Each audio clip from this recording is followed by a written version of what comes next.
Полностью аннулирование кылдык. Установка телефонов, модуляции, подставок жана зарядных устройств. Парктан эми чыгып кетип атабыз. Линияга коюйлу. Чо тамыз. Кажется, biraz азайып калгандай. Моуну 80 эле заказ кылып турдум деп ойлоп койдум. Чо-то стабильно 20 заказдан болот экен да күнүнө. А мы экономчулук.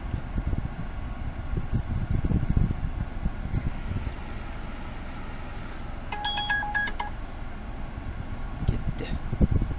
По-моему, экономияны бери кылышып заказ. Так, акчасы 0 299 минус дейт. Кеттик.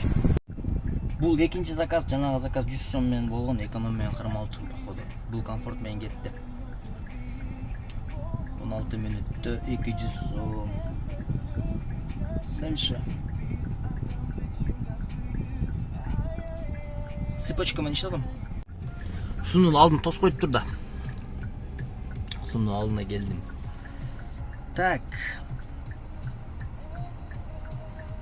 6 заказ кылып турмун, 845 сом. Bir yarım saat vakit oldu. İştegенimden линия çıkan. И заказ азыр жок, пока тишина. Коэффициент тоже жок.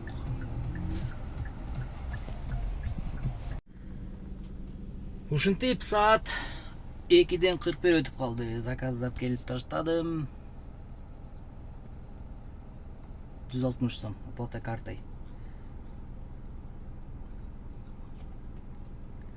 Заказ пока жок.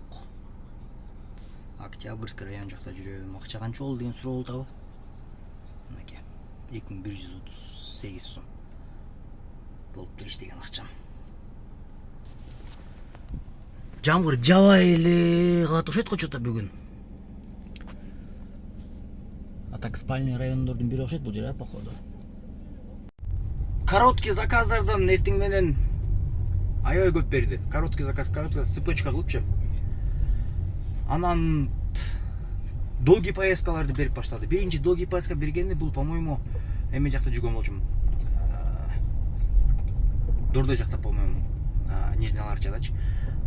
Бир заказ берди, эмеге Ысык Ата районуна дедиби, короче, 1 саат 15 мүнөттүк жол экен эле. А мен ошол кезде экалам жанырган болчумун да, как раз. Берди, анан кийин бир кичине жүргөндөн кийин, короче, желание кетип калды жака барыштанчы, билбейм эмнегедир. Атмен агылгандан кийин кайра долгий поездка берди. Аны алдым, ал атмен олду. Дагы долгий поездка, дагы атмен олду. Анан дагы бир долгий поездка берди эле Дордойдон эмеге чейин, мына Иса Ахунбаевга чейин. 1 саат 5 мүнөттө келдим. Тариф комфорт болчу. 500 сом, 521 сом. Пробка деле болду, бирок пробка болгондо деле ошол башында айтылган убакытта келдим да. Эмес боюнчачы. Расчёту боюнча эле келдим. Но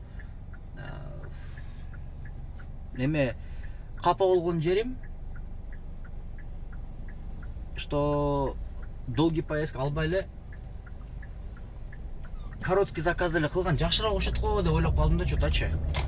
Ким ою кандай ошол боюнча, же долгий поездканы кантип алыш керек мында комментарий жазып койгочу. Себеби мен алыс долгий поездка болгондо коркуп эле калдым өзү негизичи. Жолдордон кичине эме болуп.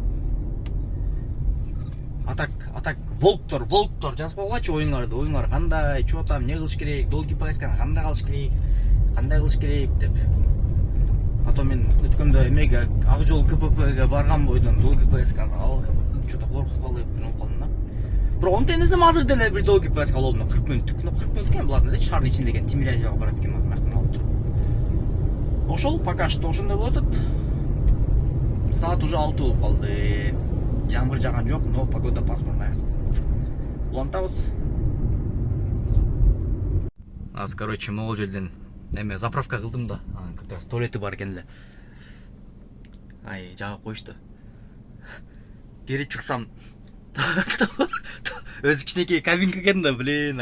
адам деле жок экен деп койгула. Анан кийин азыр кетип баратсам полностью эшиктерин ачып проветривание кылып атат го. Пайдаланып коюп кеттим, короче, эмеге. Офис жака. Акчасы 4000 болуп калды. Кеттик анда. Ушинтип офиске да келип калдым. Саат 20:41 пайдаланып койгон болчумун. Вообще бербей койду заказ.